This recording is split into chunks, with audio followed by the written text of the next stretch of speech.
시대의 악과 싸우려면 이런 제목으로 시편 58편 1절에서 11절 말씀을 함께 살펴보겠습니다. 지난 주일 들었던 말씀 기억나시는지요? 우리는 지난 주일에 하나님의 살아계심과 하나님의 심판하심을 가볍게 생각하는 사람들에 대해 말씀을 나누었습니다. 예를 들면 사울 왕과 같은 사람이 그런 사람들이라 했습니다. 사울 왕은 하나님이 다윗에게 기름을 부으시고 또 그를 이스라엘의 왕으로 삼으려 하신다는 사실을 알았습니다. 그렇지만 그는 그런 하나님의 뜻을 거스리고 계속해서 다윗을 죽이려 하지요. 이는 그가 하나님의 살아계심과 하나님의 심판하심을 가볍게 생각한 결과였습니다.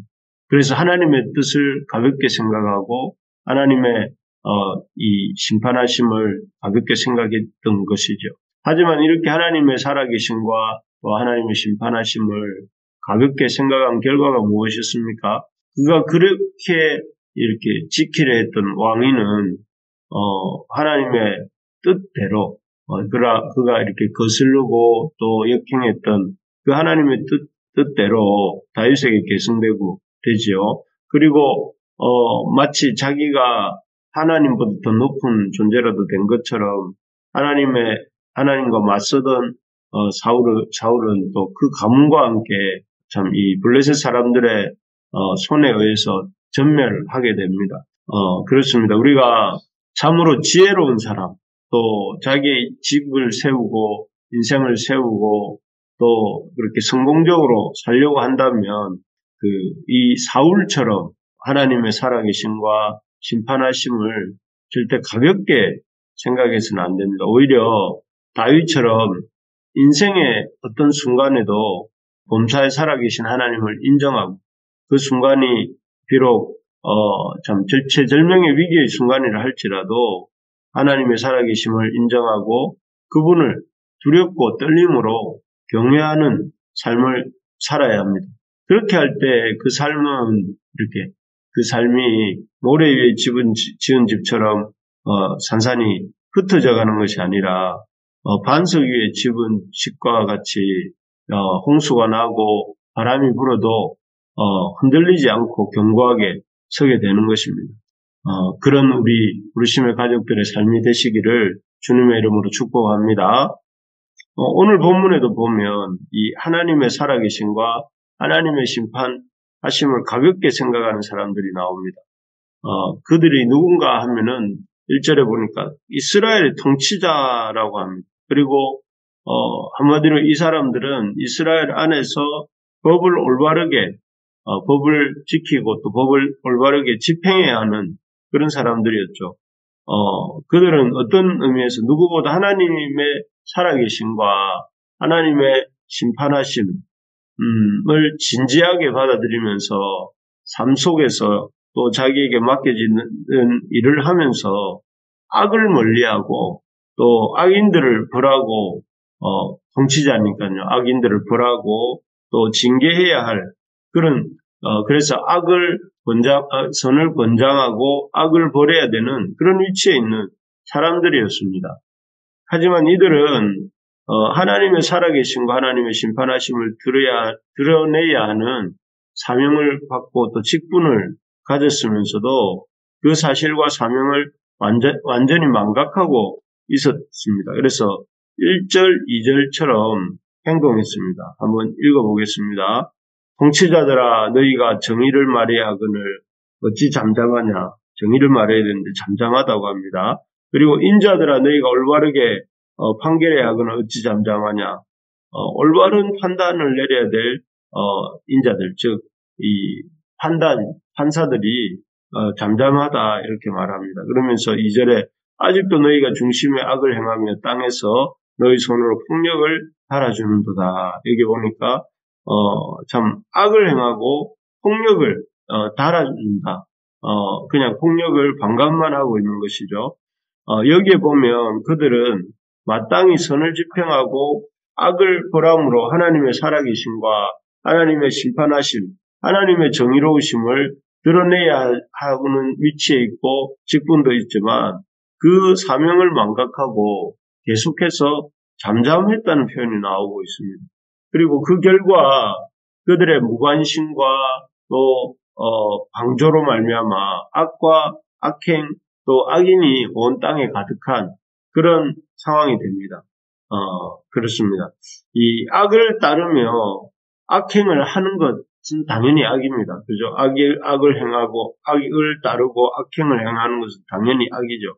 하지만 악과 악행을 보면서 침묵하고 방조하는 것 역시 그런 악을 따르고 악행을 하는 것 못지않게 하나님의 심판을 받아야 되는 악이다 하는 것입니다. 잠잠한 것, 악 앞에서, 불의 앞에서 잠잠한 것도 역시 악이고 그것은 그건 역시 하나님 심판하신다는 것입니다. 그러므로 우리가 참 여기 이 시대의 악과 악행에 대해서 그 침묵하고 잠잠했던 그 시편 58편의 통치자들처럼 하지 말고 우리가 우리 시대의 악과 악행을 볼 때에 참 그런 것들에 대해서 잠잠하지 말고 그런 것들에 대해서 하나님의 관점으로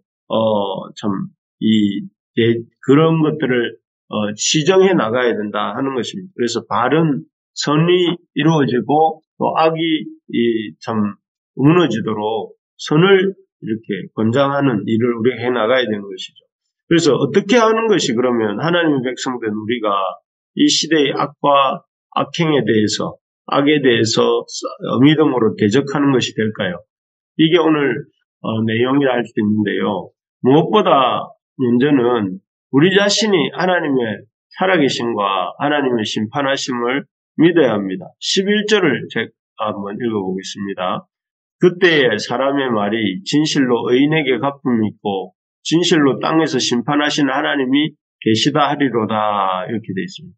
여기에 보면 하나님은 여러 가지 사건들을 통해서 우리에게 하나님이 살아계심과 하나님의 심판하심을 보여주셨죠. 그래서 여기 이렇게 보면 시인이 진실로 땅에서 심판하시는 하나님이 계시다 하리로다 이렇게 되어 있습니다. 하나님 그 의인에게 갚아주시고 또 땅에서 악을 심판하시는 하나님이 계시다 이렇게 말하고 있는데요. 그러니까 앞에서 인용했던 하나님을 대적하다가 스스로 무너진 사울왕이나 또 하나님을 속이고 교회를 속이고 또 사도들마저 속이려고 하다가 그 거짓과 위선이 드러나서 유명을 달리했던 아나니아와 삽비라 또 하나님의 말씀을 가볍게 여기고 하나님의 살아계심을 가볍게 여기고 하나님의 심판하심을 가볍게 여기고 술에 취해서 하나님이 명하지 않은 다른 불을 들이다가 죽임당한 나답과 아비후 등 많은 예들을 통해서 하나님은 살아계시고 또 이 거짓과 위선, 죄에 대해서 반드시 심판하시는 하나님이심을 보여주시지 않았습니까?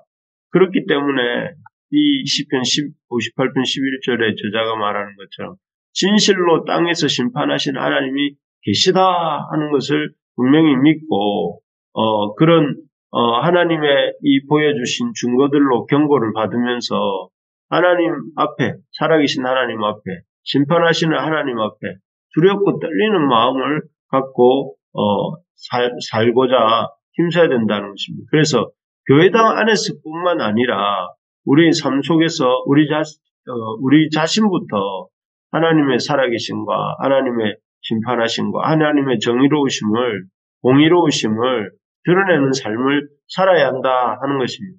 그리고 또 그렇게 우리가 하나님의 살아계심과 하나님의 공의로우심과 하나님의 심판하심을 참 의식하며 우리가 그런 삶을 살 때에 그 모습을 보고 사람들도 하나님을 생각하면서 좀 악을 멀리하고 악행을 멀리하고 또 선을 행하고 또 주님 앞에서 살아야 되겠구나 이런 마음을 갖게 되는 것입니다. 바라기는 우리가 먼저 그 무엇보다도 하나님이 지금도 살아계시고 하나님 지금도 의로우시고 지금도 심판하신다는 사실을 우리가 잘 믿는 우리 부르심의 가족들 되시기를 축원합니다.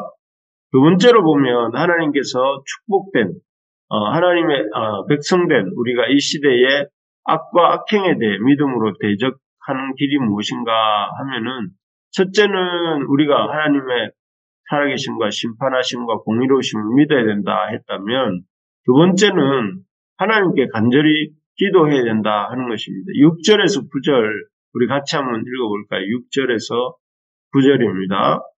하나님이여 그들의 입에서 이를 꺾으소서. 여호와여 젊은 사자의 어금니를 꺾어내시며 그들이 급히 흐르는 물같이 사라지게 하시며 겨누는 화살이 꺾인 같게 하시며 소멸하여 닿는 달팽이 같게 하시며 완삭되지 못하여 출생한 아이가 햇빛을 보지 못한 같게 하소서. 가시나무 불이 가마를 뜨겁게 하기 전에 생명나무든지 불붙는 나무든지 강한 바람으로 휩쓸려 가게 하소서. 예. 여기 보니까 다윗이 참 너무 생생한 그림을 그리는데, 이를 부러뜨리고 이 악을 행하는 자들의 이를 부러뜨리시고, 또 악인들이 홍수 때 넘치는 물처럼 되게 해달라는데, 홍수 때 물이 넘치면 무섭죠. 무섭고 또 동시에 그 물이 순식간에 하루도 안 되어서 물이 다 빠져나가는 것을 봅니다. 그런 것처럼 되게 해달라는 거죠. 좀 번성하는 것처럼 보이지만 순식간에 사라지게 해주시고, 또 겨누던 화살이 뚝 부러지게 해주셔서 그 겨누던 것이 허사가 되게 해주시고, 만삭되지 못하여 출생한 아이가 햇빛을 보지 못한 것 같게 해달라고, 태어나지도 않고 사라지게 해달라는 말이죠. 그래서 한마디로 이 땅에서 악과 악을 행하는 자들이 그 악한 어떤 수단이 부러지고, 또 그들이 하루속히 사라져가고, 또 제대로 이렇게 표출되지 못하도록 해달라. 한마디로 악이 번성하지 못하도록, 악인들이 번성하지 못하도록 해달라고 기도하고 있는 것입니다. 그래서 이런 기도들이 결국은 참 다윗이나 또 우리 믿음의 선배들이 놀랍게 믿음 안에서 살아갔던, 그리고 또 악과 악행에 대해서 행동하게 만들었던 그런 믿음입니다. 그렇습니다. 그래서 이 악을 이기는, 지금 다윗은 그 시대에 이 악을 이렇게 하나님께서 참 부러뜨리시고 나타나지 못하게 하시고 사라져가게 해달라고 기도했는데, 간절히 기도했던 것이죠. 이렇게 간절히 기도할 때에 하나님께서 다윗의 기도를 들으시고 다윗을 그토록 압박하고 괴롭혔던 대적들이 사라지게 해주셨던 것입니다. 우리에게 감당하기 힘든 악이나 악인들이 있습니까? 그렇다면 그 악과 악인의 문제를 놓고 하나님 앞에 간절히 기도해야겠습니다. 그래서 우리가 이 시대의 악과 악행과 악인의 문제를 참 주님 앞에 놓고 기도할 때 주님께서 그런 문제들을 놀랍도록 해결해 주실 줄 믿습니다. 말씀을 맺겠습니다. 하나님의 살아계심과 하나님의 심판하심을 믿고 두려움과 떨림으로 이 땅에서 정의를 행하며 또 그리고 동시에 정의가 세워지길 기도하는 우리 모두가 될 수 있기를 간절히 소망합니다.